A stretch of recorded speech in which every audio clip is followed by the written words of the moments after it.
तोहरा नजर के जादू दिलवा पे चल गइल, आवा पे चल गइल लड़ूला उफान। हम तो दीवाना बनी जान हान जान, सब कुछ बदल गइल फ्यूचर उफान। रात भर तोहरे खायाली जान हो, तोहरा सुना लागेला पूरा जहान हो सिमून। तोहरा सुना लागेला पूरा जहान हो सिमून।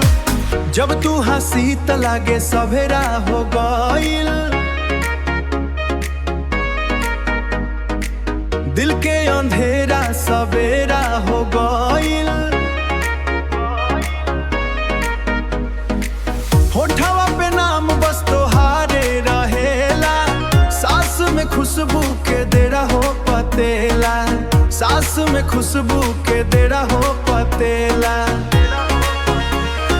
खुशबू के देरवा तोहरा नजर के जादू दिलवा पे चल गइल, आवा पे चल गइल लड़ूला उफान। हम तो दीवाना बनी जान हान जान, सब कुछ बदल गइल फ्यूचर उफान।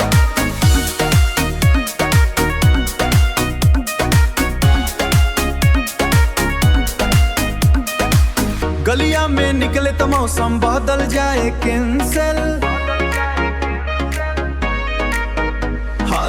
तोरा एक झलक पे दुनिया माँ चल जाए दासना।